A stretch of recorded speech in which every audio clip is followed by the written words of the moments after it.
Okay, let's go through this. So, um, we several more things we needed to cover about the table of contents. HTS-US structure. I'm sorry, I call it table of contents. So we have altogether 18 sections, 19 sections, 22 sections. Okay, altogether. Okay, they cover many things, and they depending on the type of product, they can be in one section or another. Okay, couple of things I want to point out, which we will need to focus as we go through. One relates to the section 22, chapter 98. Okay, chapter 98, along with chapter 99, are special programs, special provisions, usually political in nature, but sometimes they can have environmental background or whatever. Just as an example, ceiling fans. Okay, I remember everyone knows what the ceiling fan is, right? The stuff that rotates around and blows air on you. Okay, so ceiling fans were subject to duty, but in chapter 99, US Congress said, because we care so much about environment, we want to make sure that people prefer ceiling fans to the air conditioners, right? So we're gonna make duty-free ceiling fans for 5 years. Okay, how did they do that? They make that note in chapter 99 while leaving chapter for the ceiling fans, which is chapter 84, intact. Okay, so this is, so when you declare to customs something, okay, when you bring a ceiling fan to customs, what you do is you say two tariffs, one regular, okay, and one chapter 99, which is special political environmental provision. Okay, and then customs looks at the documents and says duty free. Okay, no problem, duty free. Okay, you will be dealing mostly, if you ever will, with chapter 98, not with chapter 99, because simply because those are more tested than chapter 99. But be mindful that chapter 99 is there, and we may cover it. Okay, chapter 98. What type of stuff you may come across in chapter 98? Chapter 98 includes, for example, things that were exported and returned. Okay, so if this is something was made in the United States, was exported to Europe and brought back, why do I have to pay duty? I don't know. I don't think I should pay duty because it was in the United States before, right? So what you do is you tell customs, you give them chapter 98. As a customs broker, not the importer, right? But as a customs broker, you will be expected to know this provision because it's a duty-saving provision for a lot of importers, provided that their goods qualify. There is other criteria too.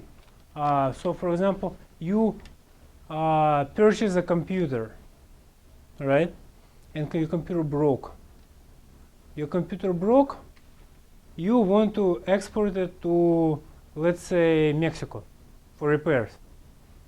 Once it comes back from Mexico, are you paying any fees or duties on it? Well, perhaps if there is a provision that deals with repairs and alterations. If you invoke that provision, you may not have to.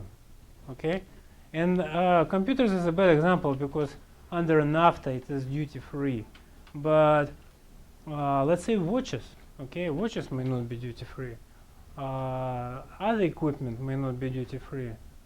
There is other provisions because in addition to duties, you also have to be concerned about fees. Those may be waived under the special duty programs. And it's not only related to NAFTA, it also relates to other things such as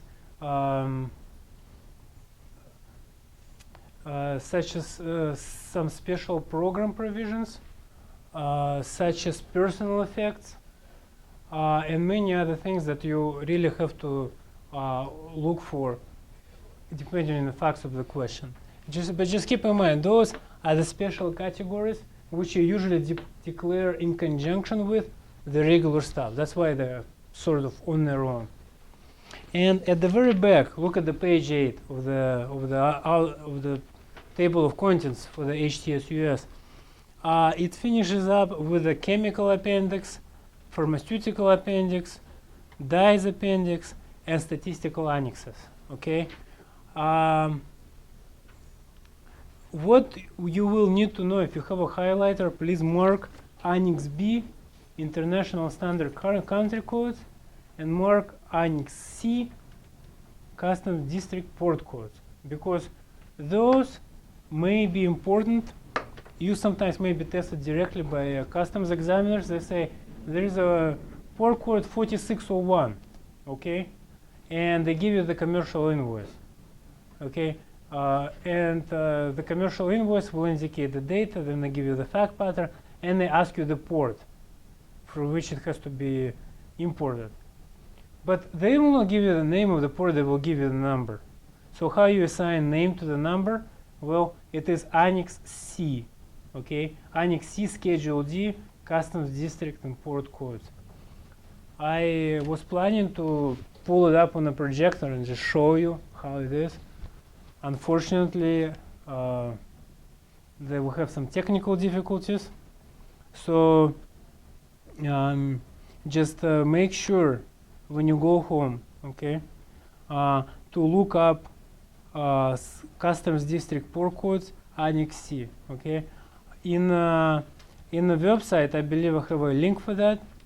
If I don't, you may need to find it on your own by going through the reference. But if you find it, please print it out and know that it is located in the back of the HTS-US.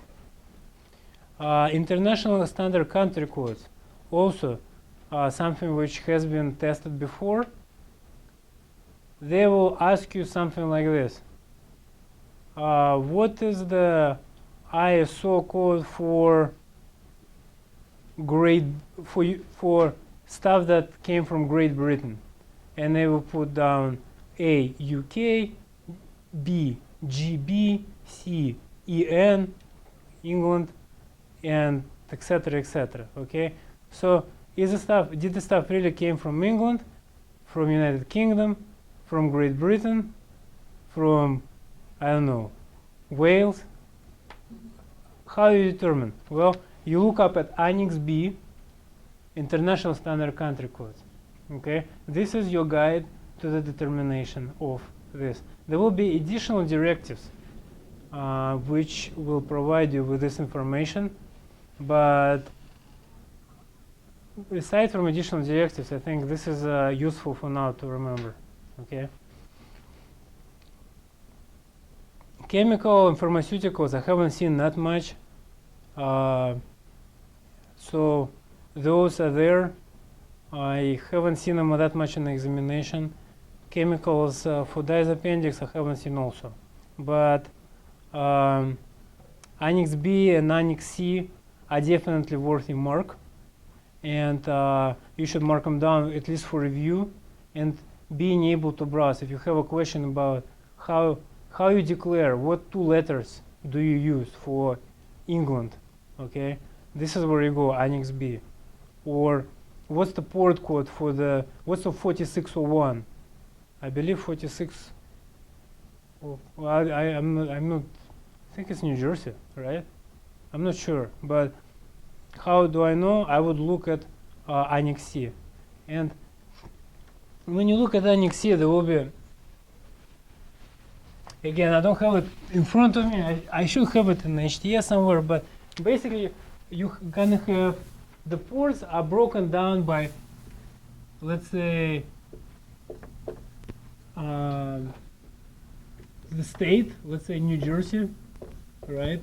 And let's say this is a number. I'm not saying 40 isn't 46 is a number for New Jersey, but let's pretend it is.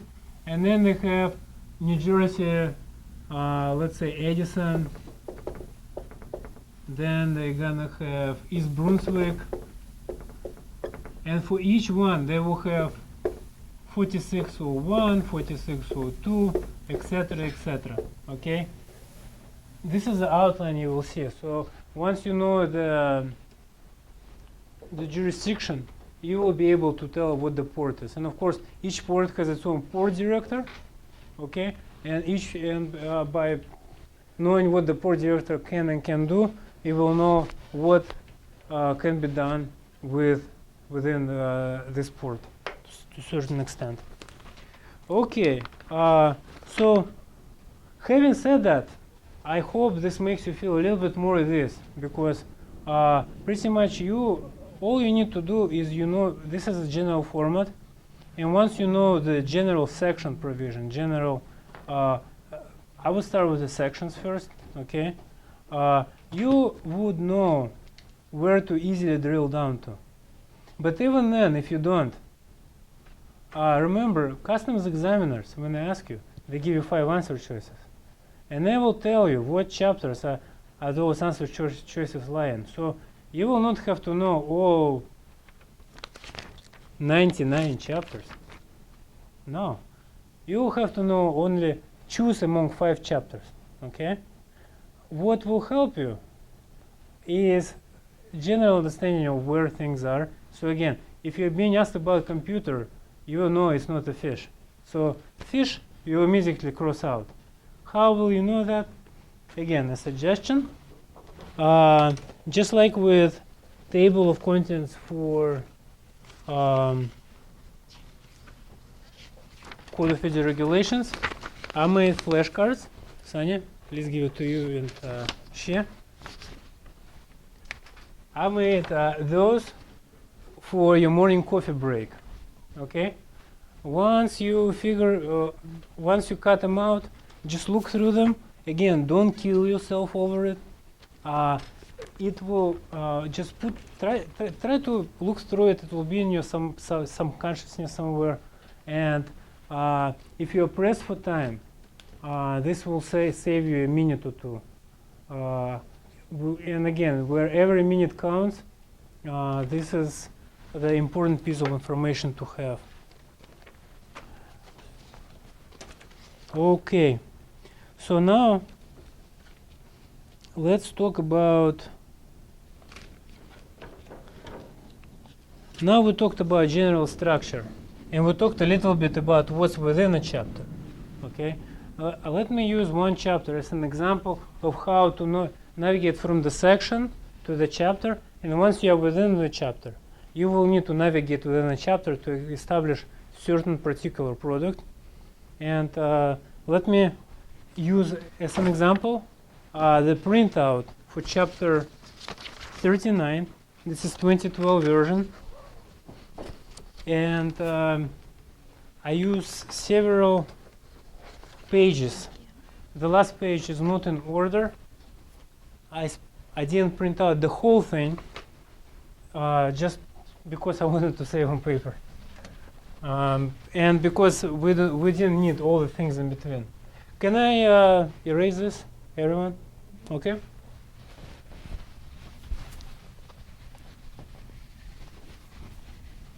So again, the reason I picked the chapter 39 is because they provide a very good overview of what's available, what you can find in the text, and they include all kinds of statistical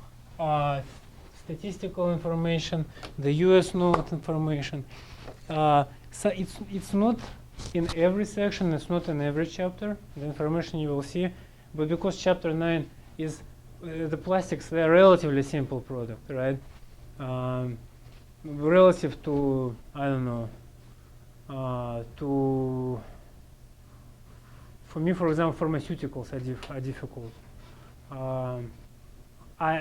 They cover the information extensively, and at the same time, so it's a good example, and at the same time they are not as difficult, in my opinion. So this is what I picked as an example, and let's talk about that. So chapter 39. Okay. So first of all, on the very first page, notice that I didn't start with a chapter. I started with a section. Okay.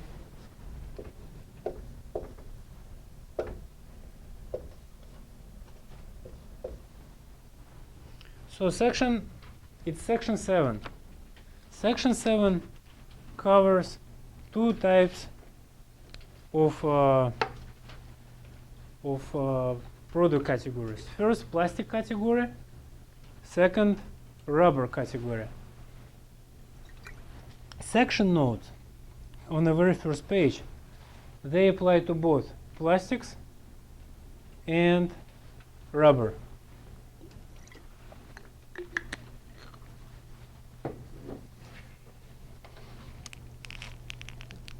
So take a look at the note 2. So section notes apply to all products, all chapters in the section. So as you can see, there are two notes in the section 7, note 1 and note 2. They equally apply to the rubber category and they equally apply to the plastics category. Okay, so let's take a look at the note 2. Okay, as an example.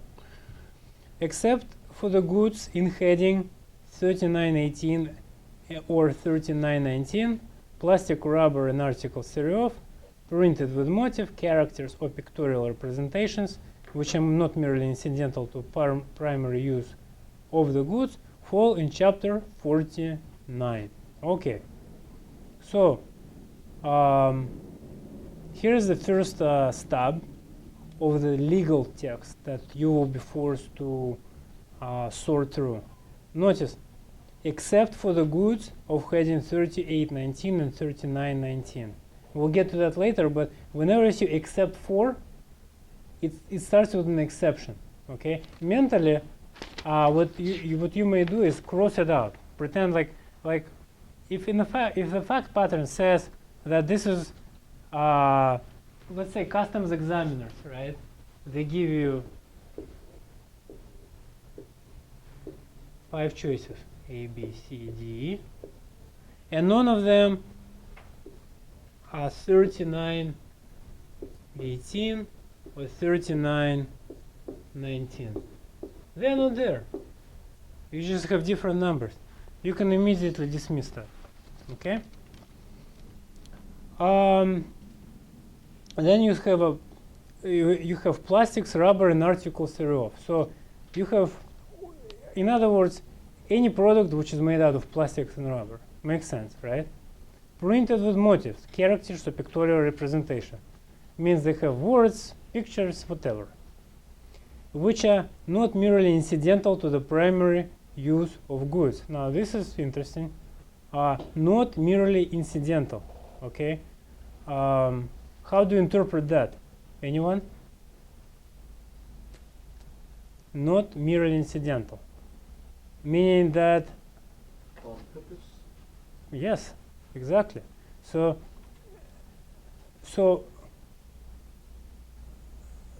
they are separately made. So let's say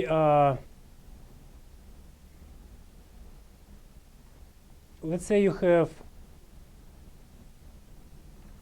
a plastic, let's say sticker, okay? Plastic sticker. Oh, that's a good one. Yeah, I remember. So you have a plastic sticker. Let's say you have the butterfly. Okay? It's made out of plastic. and it's the type of sticker which, I don't know, you find in Michael's or some arts and crafts store, okay? And little girls, little boys, well, mostly little girls, they like those stickers because they're pretty, okay? You have Michael's store representative coming to you and say, we want to import those stickers. You say, what are they made of? You say to you, plastics. Everything is plastics. So, is that butterfly? What's the primary use? Primary use is to use it as a decoration, right? So, is a butterfly merely incidental? No, because you buy it not because it's a plastic. You buy it as you buy it because it's a pretty butterfly, right? So that's an example of not merely incidental. Okay, it's not merely incidental. It's the reason why we buy it, right? So you say, okay,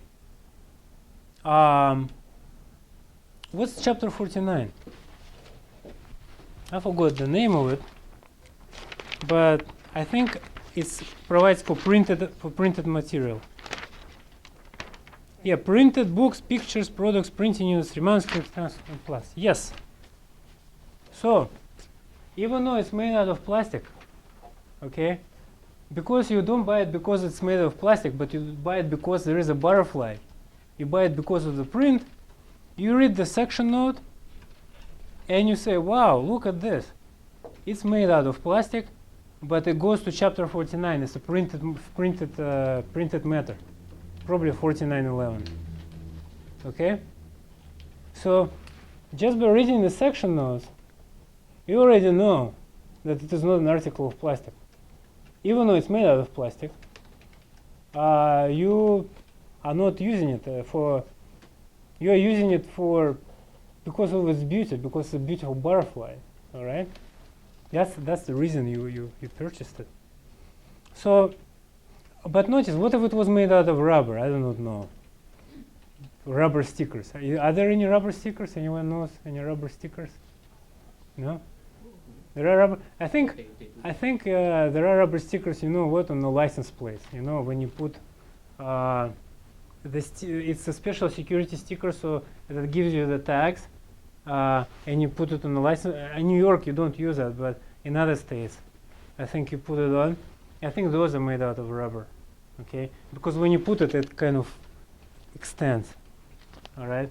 But I'm not sure. So that would be 49. That would not be chapter 40 because it's rubber, okay? And we know that just after reading this one sentence. So what does it mean for us? If you have 5 answer choices, you read this, wow, hey, I only need to know what's in chapter 49. So if I have a product, I will know it's 49. I can cross all the other ones out that are not 49. Okay? Boom, you save yourself a bunch of time. Okay, so those are section notes. Okay? Now we're going to the chapter notes.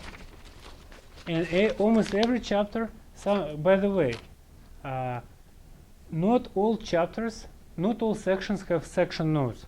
Some of them go directly to the chapter notes. So if you don't see the section notes, don't worry. For example, section 5, mineral products, doesn't have section notes. Okay, section 12, footwear, headgear, other stuff. Section 18, the optics, rulers and measuring equipment, clocks, they don't have section notes. Arms, etc., etc. So section notes is not a necessity. Okay, that's why. But for the demonstration purposes, I picked out the chapter 39 because it had somewhat relatively easy section notes and has some good chapter notes, as we shall see. So go to the next page, and before you even start diving into this and trying to read all this text, okay, can you note in the top right corner, you will see something like 7, 39, 1. Okay? 7 stands for the section. Top right corner, do you see it? Everyone? 39, 1 means chapter 39, page 1. If you flip to the over, you see section 7, top left corner now, 39, page 2. Okay, so this is for navigation purposes. If you pay attention to this,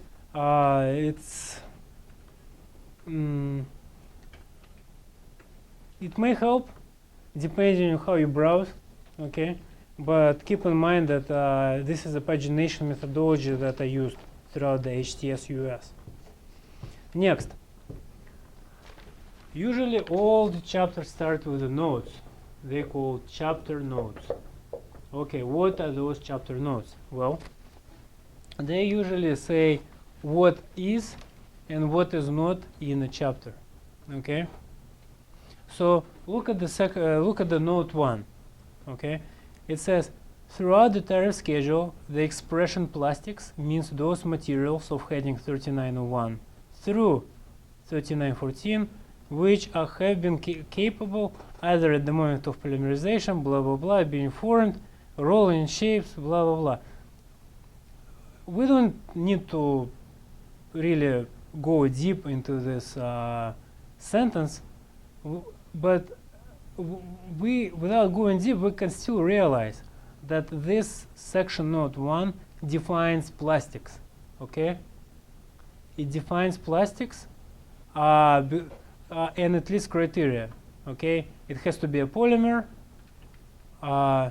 It has to there has to be an external influence, and there is a methodology for influence of process, and it has to retain shape after removal of that influence. So note that it must be for headings 39 or 1. We'll get to the headings later. Okay, but this is important. Okay, so Young, Yeah. let me ask you this: is plastic, when you know the paint, right? The paint. Is paint, can you think, when you think of paint, do you think of it as an article of plastic or not? Actually, yeah. Yes? Yes. Why? I mean the paint. Paint is plastic. Not all of them, but they do have a latex. Latex paint? Okay, latex is actually rubber. But, so you just said the paint is rubber. Young? You said, is it plastic or not plastic? Okay, and you know what? I would agree. I would agree with Young, because paint is this amorphous thing that you would put on and it dries.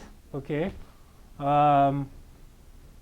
so when I have to classify, and I had to classify, actually I was involved with the classification of paint additive, right?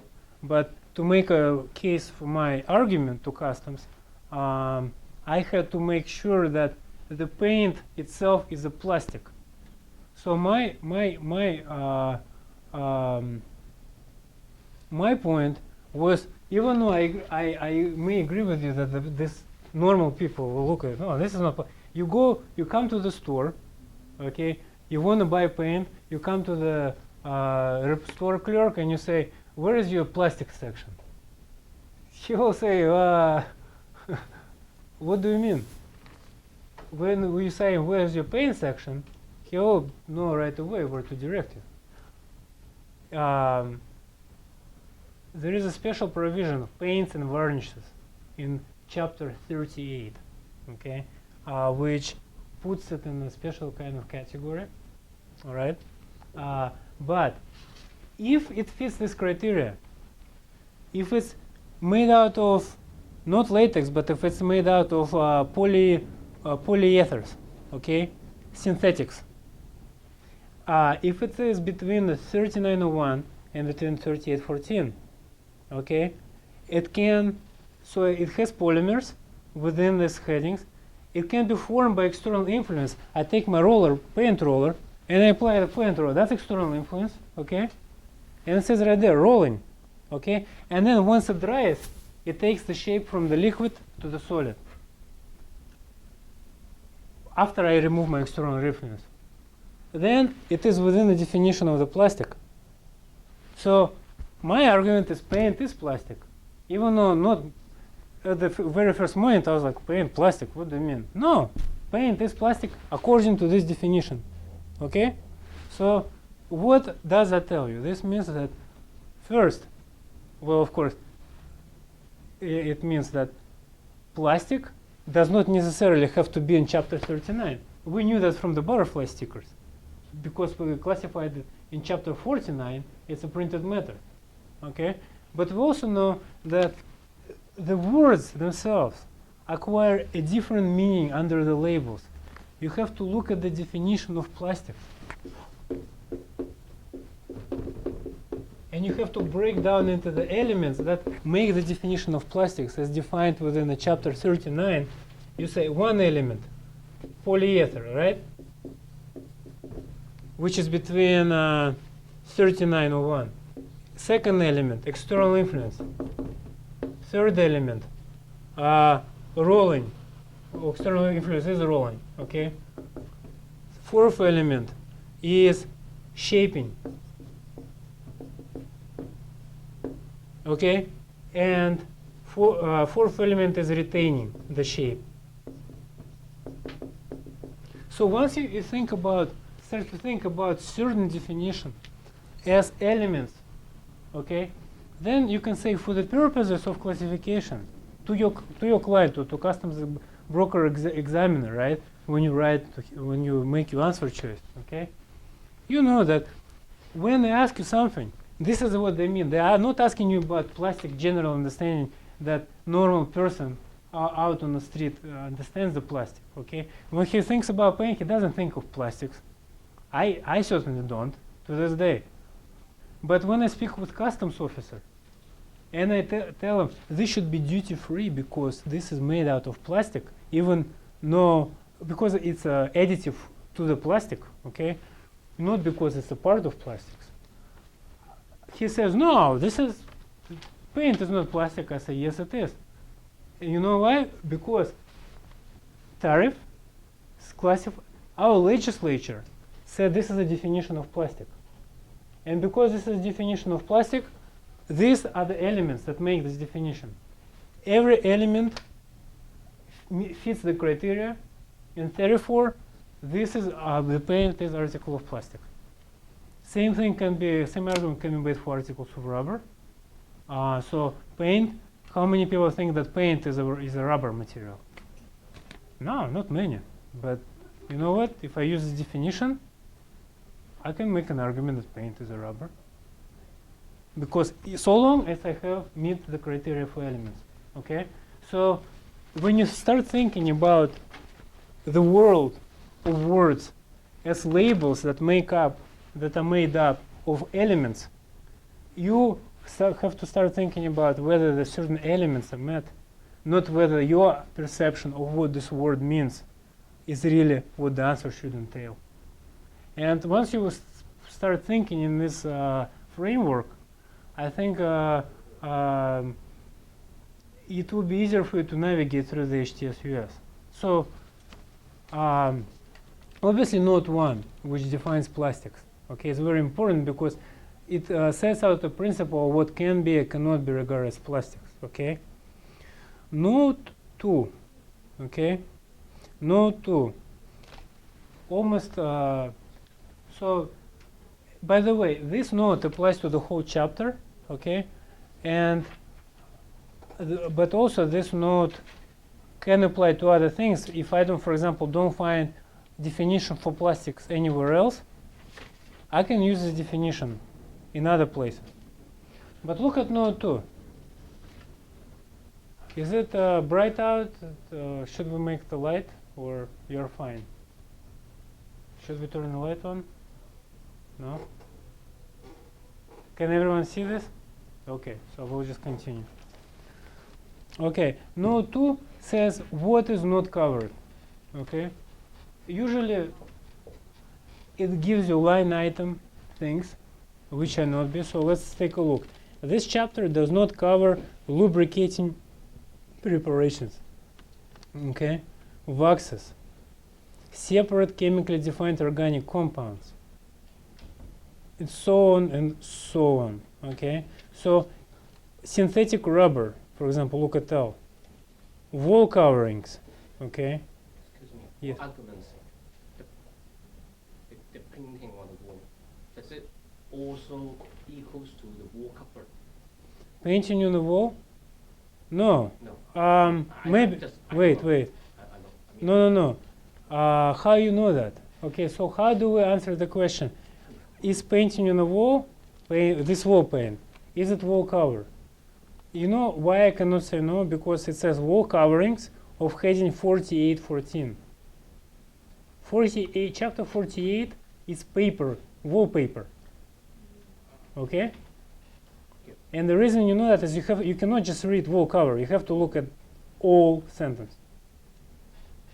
We'll get to the 48 as we go through. But wall covering of heading 4814. Okay. This paint is 3808, I think, the paints and varnishes. So I know that this is not wall cover.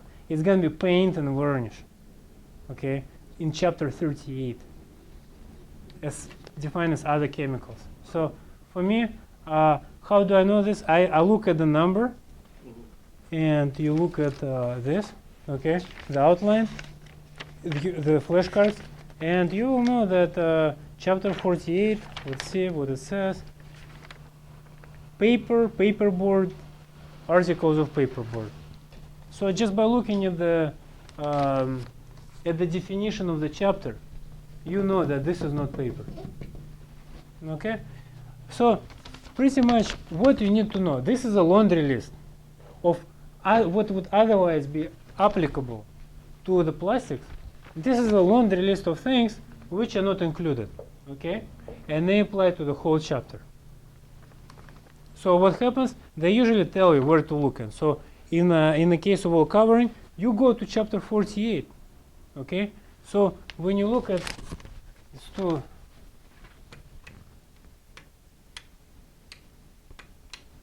okay. When you look at chapter, so what do I do with for chapter 48? So look at the heading 48:14. Okay. Now, by this time you probably already know that heading 48:14 refers to 4-digit number. Okay. Every heading in a harmonized tariff schedule is comprised of 4 digits. First digit is a chapter number. Okay? First 2 digits, I'm sorry. Second 2 digits, they are they represent the heading within the chapter. So 48:13, 48:12, those will be all the headings. So this is more like a qualifier. And this is a chapter number. So if you see 48:14, you immediately know this should be chapter 48. Okay? 14 is the heading within the chapter. Okay? So there are notes. Okay? Notes set general, provide for general definitions. Notes also provide for exclusions. This is not all. Okay? If you go down to the third page, the page marked as 39.2, you will see further definitions. Okay, so here, while it starts from the big explanation, you will see, for example, the definition of primary firms. Okay, you look at the heading 9. For the purposes of heading 3918, the expression wall or ceiling covering of plastics applies to products in rolls of the width of less than 45 centimeters and etc. So, if I have a roll which is 60 centimeters in width, even though it's for wall ceiling or covering of plastic, okay, even though it's a plastic covering, it is not for a plastic covering for the purposes of 3918. Again, the devil here is in the details, and you have to look at the definitions. Okay, so in I guess the overall remarks will be within a chapter. You go to notes to get a sense of what products they are describing in general overall sense. Okay. Besides chapter notes, flip to 39.3, please. The next page. You also have subheading notes. It's 39.3. It's in the top right corner. 39.3. Okay. So what is subheading notes? Everyone sees subheading notes? Okay. What is? We know what the notes are, right? But what about, so we had heading notes, chapter notes, right? Or just general notes. By the way, to clarify on definitions, when we talk about notes at the beginning of the chapter,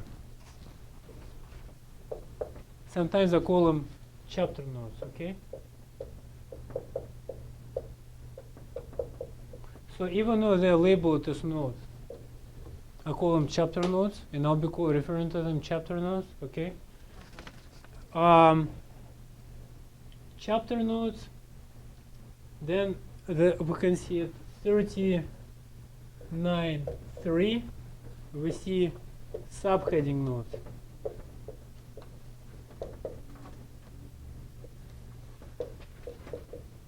Subheading, okay. So we know, for example, 39.26, okay? This is a heading, chapter 39, okay? This is the qualifier, okay? And so when you look just 39.26, you're talking about the heading. What is subheading?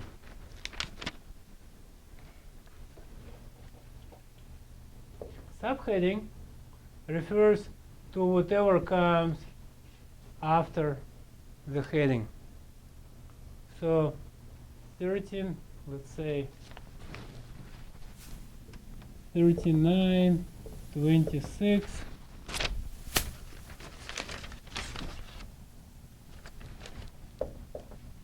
$20.00. Okay. It's the if you look on the very last page, 39.26.20.20.00 is baseball and softball gloves and mitts. Okay. So you have a whole HTS number here. This is the heading.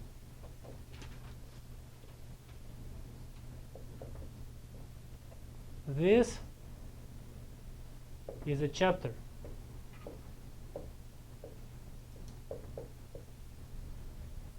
Everything that comes after those 4 digits is known as subheading.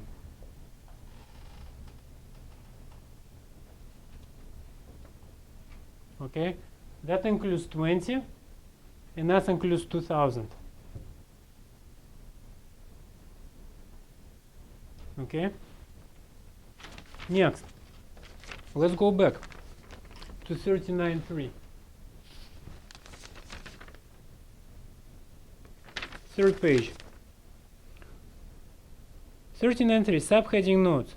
So whenever you see the subheading notes in a provision, what you're actually seeing is you're seeing provisions which talk about this part of the tariff schedule. Okay? So it's not this part, it's this part. And what does it mean here? It means it's further defined product. Okay? This is general, this is further defined. So let's take a look. Subheading notes. Let's see. Look at number subheading note 2. It says, for the purposes of subheading 392043, okay, do you see? They give you 6 digits, okay? They have to give you at least 6 digits. 3920.43 is a subheading. The term plasticizers includes secondary plasticizers. I have no idea what the definition of the secondary plasticizer is, let alone the definition of the plasticizer. But I don't need to know that. All I need to know is if I am to classify this product in 392043 and someone comes to me, if it's customs examiner or if it's the importer, and says, I have a secondary plasticizer. I don't need to know. I'm not an expert on this, right? But if they come to me and they say, I have a secondary plasticizer, can I classify it as 392043? You look at the note and you say, yes, you can, because it's a secondary plasticizer. Next. You have, so far we deal with subheading notes, okay? Now, remember I mentioned that we are the part of the world community, of the trade community, the United States, and we have agreed to be bound by certain rules, and that's why we call it our system as a harmonized tariff schedule, okay? Harmonized with other countries. It is harmonized mostly up to 6 digits. So 39, 26, 20, this classification, and I'm taking the baseball mitts, okay, baseball gloves. This classification, this is a subheading, this is a heading, okay. It should be uniformly and internationally applied. If this is classified as if baseball gloves and mitts are classified under this subheading in the United States, that same number should be in Greece, it should be in Australia, it should be in Great Britain, and any other country which is subscribed to the harmonized agreement. However, this is where it stops. This thing is entirely US creature. So once you as a customs broker will be required to know to navigate through this as efficiently as with that, keeping in mind that you do not necessarily, you can take this for, well, not for granted if you need to classify the product. But this is strictly the domestic matter, the last 4 digits. So additional US notes, bottom of 39.3. What does it mean for additional US notes? Well, it